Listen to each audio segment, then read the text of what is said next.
যারা 2025-এ মাধ্যমিক পরীক্ষা দেবে তাদের জন্য বাংলার একটি বিষয়ের সাজেশন দেবো। সেই বিষয়টি এত এত বার করে জানতে চাওয়া হয়েছে, স্যার এটা কিভাবে লিখবো কিভাবে লিখবো, আজকে সেটা জানিয়ে দেবো। সেটি হচ্ছে সংলাপ অথবা প্রতিবেদন। সবার প্রশ্ন নাম্বার 1, স্যার সংলাপ লিখবো না প্রতিবেদন লিখবো? নাম্বার 2, স্যার সংলাপে বেশি নাম্বার আসে না প্রতিবেদনে বেশি নাম্বার আসে? স্যার সংলাপ আর প্রতিবেদনের মধ্যে আমি একটুও প্র্যাকটিস করিনি, কিন্তু আমি এখানে 5-এ 5 পেতে চাই, আমাকে একটু উপায়টা বলে দিন তো। এই রকম একাধিক প্রশ্নের উত্তর আজকে তুমি পেয়ে যাবে এবং তোমার মাধ্যমিকে তুমি কোনটি রিপ্রেজেন্ট করবে, কোনটিতে বেশি নাম্বার আসবে সব বলে দেবো। এবং আমি এই দেখো লিখে দেখাবো, এটা দেখো একটা প্রতিবেদন, এই দেখো, ওকে দেখা যাচ্ছে, পরে ভিডিওগ্রাফির মাধ্যমে দেখাবো। আমি একটি প্রতিবেদন একটি সংলাপও লিখেছি, এই দেখো। তোমাদের জন্য আমি এই কাজগুলো করছি যাতে তোমরা বুঝতে পারো যে কিভাবে উপস্থাপন করলে তোমার 5-এ 5 আসতে পারে এই জায়গাটা, এই দেখো, ওকে। তো আমি তোমাদের ভিডিওগ্রাফির মাধ্যমে দেখাবো, সেই সঙ্গে প্রত্যেকটা নিয়মাবলী বলে দেবো, কাদের জন্য সংলাপ কাদের জন্য প্রতিবেদন, কে কোনটা অ্যাটেন্ড করবে, কোনটাতে ফুল মার্কস আসবে। তো প্রথম থেকে শেষ পর্যন্ত তোমাকে এটা দেখতে হবে, আমি অনুরোধ রাখছি, নালে এই 5-এ কিন্তু অনেক সমস্যা আসবে। তো চলো আমরা শুরু করি সেই ভিডিওগ্রাফির মাধ্যমে দেখানো যে কিভাবে এটা লিখলাম এবং লেখার মধ্যে কোন কোন রসদগুলো থাকলো আর যে প্রশ্নগুলো তোমরা করেছো তার উত্তর কি, আমি সেই উত্তরগুলো দেব, সেই সঙ্গে সঙ্গে এটা দেখাতে থাকবো, পড়বো। আর তার সঙ্গে বলে রাখবো, অবশ্যই তুমি যদি নতুন হও তাহলে চ্যানেলটি সাবস্ক্রাইব করে পাশে থাকা বেল আইকনটি প্রেস করে রাখো, এরকম তথ্য সমৃদ্ধ ভিডিও পেতে ভীষণ সুবিধা হবে। আর মাত্র 28-29 দিন তোমার একেবারে ঘাড়ের ওপর নিঃশ্বাস ফেলছে মাধ্যমিক পরীক্ষা, তাই এই ভিডিওগুলো তোমার জন্য খুবই উপযুক্ত। বলেছিলাম উত্তর নিয়ে আসবো, সেই উত্তরের পার্ট 8 শুরু হচ্ছে। এই যে পর পর পর পর পর পর আমি উত্তর দিয়ে যাব, বাংলা, ইতিহাস, ভূগোল, যত প্রশ্ন আমি সাজেশনে দিয়েছি সব উত্তর, এবং তুমি স্ক্রিনশট মেরে নিয়ে সেগুলো পড়তে পারবে। যদি পিডিএফ চাও অবভিয়াসলি আমি সেটা দেব। সেই সঙ্গে আমি তোমাকে অনুরোধ রাখবো, ডেসক্রিপশন চেক করো, দেখো আমি সংলাপ আর প্রতিবেদনের সাজেশন দিয়ে দিয়েছি। তুমি প্রত্যেকটা ঠিক এইভাবে লেখা প্র্যাকটিস করো, যেটা পারবে না তোমার স্যারের কাছ থেকে করে নাও। আর যদি তারপরেও সমস্যা হয় তাহলে নিশ্চয়ই আমাকে হোয়াটসঅ্যাপ করতে পারো, আমি সেটা লেখা পাঠিয়ে দেবো। চলো, লাইক কিন্তু একটা করবে, সঙ্গে কেমন লাগলো সেটা জানাবে, এবং তোমার অভিমত কি আমার এই পুরোটা শোনার পর, দেখার পর তুমি কোনটা করবে, সংলাপ না প্রতিবেদন, সেটা কিন্তু জানাতে ভুলবে না। দেখো, তুমি যখন লিখবে তখন অবভিয়াসলি এই মার্জিনটা দেবে। আর এখানে দেখো আমি একটা প্যারার ভাঁজ দিয়েছি, এই দেখো প্যারার ভাঁজ, আমি একটু ভাঁজটা করি, প্যারার ভাঁজ, এই ভাঁজটা অবশ্যই দেবে। এই প্যারার ভাঁজটা যদি তুমি না দাও তাহলে কিন্তু হবে না। প্রত্যেক খাতা রিপ্রেজেন্ট, মানে খাতা কিভাবে রিপ্রেজেন্ট করবে সেটা হচ্ছে আসল বিষয়। তো আমি সংলাপ লিখছি, প্রশ্নটি ধরো তোমার দিয়েছে, আমি প্রশ্ন এখানে লিখে নিয়েছি, যদিও তুমি পরীক্ষার খাতায় এটা লিখবে না, এইটুকু লিখবে না, এখান থেকে লিখবে। এখানে ধরো দাগ নম্বর, যেটা দাগ নম্বর বসাবে উত্তরপত্র, তারপর এখানে লিখবে। দেখো প্রশ্নটি কি, বৃক্ষরোপণ এর উপযোগিতা বিষয়ে দুই বন্ধুর মধ্যে একটি কাল্পনিক সংলাপ রচনা করো। এই যে সংলাপ, তার আমি কিভাবে ঠিক উত্তরটা রিপ্রেজেন্ট করলাম, দেখো উত্তরপত্র, এখানে দাগ নম্বর বসাবে, বৃক্ষরোপণের উপযোগিতা বিষয়ে দুই বন্ধুর কাল্পনিক সংলাপ, এইটুকু আগে হেডিং করে নেবে, যে বিষয়টা দেবে সেটাকে হেডিং করে নেবে। এবং ব্ল্যাক কালি, ব্ল্যাক আর ব্লু ইউজ, এই দুটো কালির ব্যবহার শিখতে হবে। এই কদিনে তোমার সব শিখে যাবে, এই কদিনের লেখাটা তোমার ক্লিয়ার হয়ে যাবে। লেখার মধ্যে কাটাকুটি করবে না, সুন্দর করে লিখবে, গোটা গোটা লিখবে। দেখো তোমাদের জন্য আমি গোটা গোটা লিখেছি যাতে তোমাদের বুঝতে অসুবিধা না হয়। তারপরে যদি বুঝতে অসুবিধা হয় বলো, দেখো যার যা ভগবান যেটুকু দিয়েছে, আমার এইটুকু দিয়েছে, আমি কি করব বলো। আমার থেকে তোমরা যারা বেটার বেটার লিখছো তাদের আমার তরফ থেকে তো ভীষণ স্বাগত। কয়েকজন আমাকে লিখে লিখে পাঠাবে, কিন্তু আমি দেখতে চাই যে তোমাদের রাইটিং গুলো ঠিক কেমন। তবে আমি বলবো সংলাপ না প্রতিবেদন, তুমি কোনটা লিখবে। আচ্ছা আগে আমরা দুটো পড়ে নিই, দুটো দেখি যে কিভাবে লেখা হয়েছে। সংলাপও পড়বো, প্রতিবেদন পড়বো, তারপরে আমি তোমাদের বলবো যে তুমি কোনটা লিখবে এবং কোন গোত্রের স্টুডেন্টরা কোনটা লিখবে। তো আমি লিখেছি, সায়ন আর অয়ন দুই বন্ধুর মধ্যে। প্রথমে সায়ন, অয়ন আজ স্কুলে যাবি না? অয়ন বলছে, না রে, আজকে মাত্র 2 পিরিয়ড হবে, তাই যাব না। সায়ন: হ্যাঁ ঠিক বলেছিস, কিন্তু 2 পিরিয়ডের পর তো গাছ লাগানোর জন্য স্কুল মাঠের চারিদিক পরিষ্কার করতে হবে। অ্যাকচুয়ালি আমি তোমাদের বলবো, দাড়ি কম অর্থাৎ বিরাম চিহ্ন ভীষণ প্রয়োজন সংলাপের ক্ষেত্রে। তুমি যেভাবে লিখবে ঠিক সেইভাবে পড়তে পারবেন এক্সামিনার।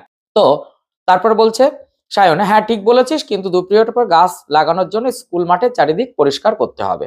অয়ন কি বলছে: দেখ সায়ন, পড়াশোনা বাদ দিয়ে মাঠ পরিষ্কার, গাছ লাগানো এসব আমার পছন্দ নয়।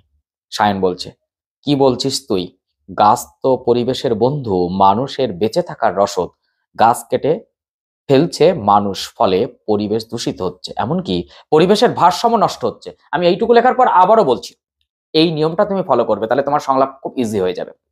যে বিষয়ে দিক না কেন, একজন পক্ষে একজন বিপক্ষে, তাহলে তোমার কথোপকথনটা লিখতে সুন্দর হবে। দেখো এখানে সায়ন স্কুলে যাবে না, গাছ লাগানোর পক্ষে না, ও পড়াশোনার পক্ষে। আর অয়ন না, ও গাছ লাগানোর পক্ষে, কারণ গাছ তার বন্ধু, পরিবেশের বন্ধু। ফলে একটা সময় গিয়ে তুমি কি করবে, এই কথোপকথন এ বাধা দেবে, ও বলবে না চল ইত্যাদি করতে করতে শেষে গিয়ে বলবে আচ্ছা তুই আমাকে একেবারে দিব্য দৃষ্টি খুলে দিয়েছিস, সত্যিই তো গাছ লাগানো দরকার, চল স্কুলে যাব, এবং তোর সঙ্গে আমি সমান তালে কাজ করব, গাছ লাগাবো, মাঠ পরিষ্কার করব। তো এবার কি বলছে দেখো অয়ন, এটা আচ্ছা, কি বলছিস তুই? গাছ তো পরিবেশের বন্ধু, মানুষের বেঁচে থাকার রসদ। গাছ কেটে ফেলছে মানুষ, ফলে পরিবেশ দূষিত হচ্ছে, এমনকি পরিবেশের ভারসাম্য নষ্ট হচ্ছে। অয়ন কি বলছে? অয়ন বলছে এটা আমরা ছাত্ররা হয়ে ভাববো কেন? এখন আমাদের মন দিয়ে পড়াশোনা করা প্রয়োজন। শুনিস না, শিক্ষক মশাইরা বলেন ছাত্রানাং অধ্যয়নাং তপ। সায়ন বলছে তুই যে কথাগুলি বললি সেগুলি নিশ্চিতভাবে সত্য, কিন্তু আমাদের তো পরিবেশ সমাজের জন্য কিছু করা প্রয়োজন। আমরা ছোটরা যদি এমন কাজে অংশগ্রহণ করি, তবে যারা গাছ কাটছেন তারা একটু ভাববেন। অয়ন বলছে যারা গাছ কাটেন তারা সব জেনেও না জানার ভান করেন। সায়ন বলছে সেটাই ভালো করে বুঝিয়ে দিতে হবে, একটি গাছ একটি প্রাণ। এটা যদি না বুঝি তবে আগামী দিন আরো ভয়ঙ্কর হতে চলেছে। এরপর অয়ন বলছে তোর কথা শুনে খুব ভালো লাগলো। এই যে এই জায়গাটা আসতে হবে, যে সবকিছু করার পর একটা অ্যাওয়ারনেস দিতে হবে, এটা তুমি শিক্ষা পেলে, তুমি শিক্ষা কি পেয়েছো সেটা তোমার খাতার মধ্যে তুলে ধরতে হবে। তো আমি আজ স্কুলে যাব, যদিও আমার ভুল ধারণা গুলো তুই ভেঙে দিলি, তাই তোকে ধন্যবাদ দিয়ে ছোট করব না। সায়ন বলছে তাহলে স্কুলে আজ দুজনে মিলে সমস্ত কাজ করব। এইভাবে তুমি একটি সংলাপ রচনা করতে পারো। সংলাপ রচনার ক্ষেত্রে মূল লক্ষ্য রাখবে সংলাপ যেন ছোট ছোট হয়, বক্তব্য যেন খুব গুরুগম্ভীর না হয়, সুন্দর হয়। আর এবার যদি আমরা প্রতিবেদন করি, তাহলে প্রতিবেদনটা ঠিক কেমন একটু দেখে নি। এই দেখো আমি প্রতিবেদন ঠিক এইভাবে লিখেছি, প্রতিবেদনটাকে দেখি। চলো প্রতিবেদন, এই দেখো, ওকে। প্রতিবেদন রচনা। প্রশ্ন কি? তোমার এলাকায় একটি বইমেলা নিয়ে একটি প্রতিবেদন রচনা করো। উত্তরপত্র তুমি এখান থেকে লিখবে দাগ নম্বর বসিয়ে। প্রথমে একটা বড় বড় করে হেডলাইন করতে হবে। তুমি যদি 10 পিটি বোল্টে লেখো, তো এটা 14 পিটি বোল্ট বা 16 পিটি বোল্টে লিখতে হবে। গ্রামীণ বইমেলার উদ্বোধন, আমি এই হেডিংটা করেছি। কি? নিজস্ব সংবাদদাতা ঠাকুরনগর, 25শে ডিসেম্বর। অ্যাকচুয়ালি এই দুটো তুমি ব্ল্যাকে করবে, ওকে। তুমি দেখবে তোমার পেপার যখন দেওয়া হয়, এটা বড় বড় করে লেখা হেডলাইনটা, আর এটা দেখবে একটু ডিপ কালি দিয়ে করা হয়, কাজে ব্ল্যাক দিয়ে করলাম। কি লিখছি? বই মানুষের প্রাণের সম্পদ, এখানে আবাল বৃদ্ধ বনিতার মনের খোরাক থাকে। মনের রসদ জোগাতে গাইঘাটা ব্লকের ঠাকুরনগরে অনুষ্ঠিত হলো 29তম বইমেলা। উদ্বোধন করেন এলাকার বিধায়ক। উপস্থিত ছিলেন ঠাকুরনগর মহাবিদ্যালয়ের অধ্যক্ষ ও আরো বিশিষ্ট ব্যক্তিবর্গ। বিধায়ক উদ্বোধনী ভাষণে বলেন, যুবক যুবতীদের মধ্যে অপরাধ প্রবণতা কমানোর ক্ষেত্রে বই কার্যকরী ভূমিকা নিতে পারে। তাই প্রত্যেক এলাকাতে অনেক অনেক বই মেলার আয়োজন দরকার। এটাকে আমি কোট রেখেছি যেহেতু ওনার নিজের শক্তি। আসলে শিক্ষার প্রসার ঘটলে সমাজে অপরাধমূলক কাজ কমে যাবে। বই শুধু আলমারিতে সাজিয়ে রাখলে হবে না, ছোটদের বই পড়ার অভ্যাস ও ইচ্ছা জাগ্রত করে মানবিক মূল্যবোধ বাড়াতে হবে। প্রত্যন্ত গ্রাম গঞ্জেও মেলার পরিধি ছড়িয়ে দিতে হবে। অধ্যক্ষ মহাশয় জানান, বই মেলাতে ছোটদের অবাধ অংশগ্রহণের ব্যবস্থা করতে হবে। বিশেষত সাধারণ বাড়ির ছেলেমেয়েরা বঞ্চিত হচ্ছে, বই মেলার উদ্দেশ্য এতে ব্যাহত হচ্ছে। বর্তমানে রাজ্য সরকার বিভিন্ন সংগঠনকে উৎসাহিত করছে, অনুদানের ব্যবস্থা করছে, ফলে বই মেলার সংখ্যা দিন দিন বাড়ছে। বইমেলা প্রাঙ্গণে বই যেমন রয়েছে স্তূপাকারে, তেমনি রয়েছে সাংস্কৃতিক অনুষ্ঠানের আয়োজন। লোকনৃত্য, লোকসঙ্গীত, কবিতা পাঠ, শ্রুতি নাটকের মধ্যে দিয়ে ঠাকুরনগর বইমেলা এগিয়ে চলেছে। মেলা চলবে 15 দিন যাবত। প্রতি বছরের মতো এবছরও বই মেলাতে লোক সংখ্যা চোখে পড়ার মতো। তবে বই পড়া কিংবা বুক স্টলগুলিতে যত না ভিড়, তার থেকে খাদ্য খাবারের দোকানে ভিড় উপচে পড়ার মতো। তুমি এইভাবে 150 শব্দে প্রতিবেদন লিখবে। প্রতিবেদনের ভাষাটা ঠিক এই রকম যে প্রতিবেদক অর্থাৎ যে রিপোর্টার যে লিখছে, অর্থাৎ তুমি তো লিখছো, তুমি কখনো নিজের কথা বলবে না, আমি দেখলাম, আমি খেলাম, এরকম নয়। দেখা গেল, পড়ার মতো, চোখে পড়ার মতো, 15 দিন যাবত চলবে, এই ধরনের উক্তি ব্যবহার করতে হবে। তাই প্রত্যক্ষ পরোক্ষ উক্তিটা একটু বুঝে নিতে হবে। যদি কোথাও কারোর প্রত্যক্ষ উক্তি থাকে তাহলে সেটা কোটেশন রাখতে হবে। আমি যেমন এখানে একটা রেখেছি, বিধায়কের উক্তি। তো এইভাবে পরিচ্ছন্ন, সুন্দর, গুরুগম্ভীর ভাষার খুব প্রয়োজন নেই। তুমি যদি 150 শব্দ লিখে আসতে পারো, প্রতিবেদনও ফুল পাবে। এখন প্রশ্ন হচ্ছে প্রতিবেদন না সংলাপ? আমি বলবো যারা একেবারে সারা বছর ধরে কিছুই প্র্যাকটিস করোনি তাদের জন্য সংলাপ, কারণ সংলাপ একটু বুঝলেই তুমি লিখতে পারবে।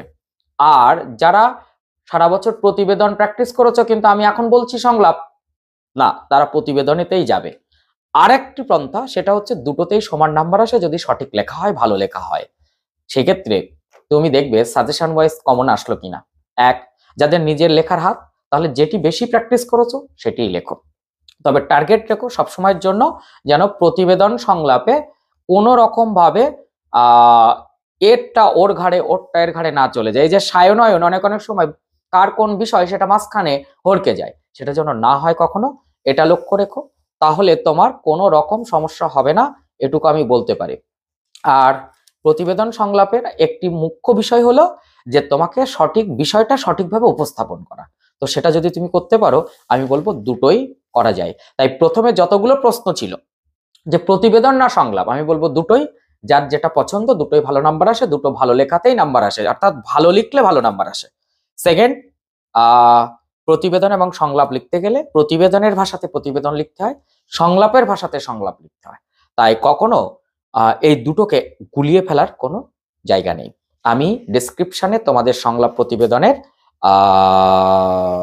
সাজেশন যে লিঙ্কটা দিয়ে দিচ্ছি, দেখে নাও, সেগুলো প্র্যাকটিস করো এবং শিক্ষক মহাশয়দের দিয়ে এই কদিন একটু কারেকশন করাও। পাচ্ছে পাস পেতে কোনো সমস্যা হবে না, এটুকু বলতে পারি।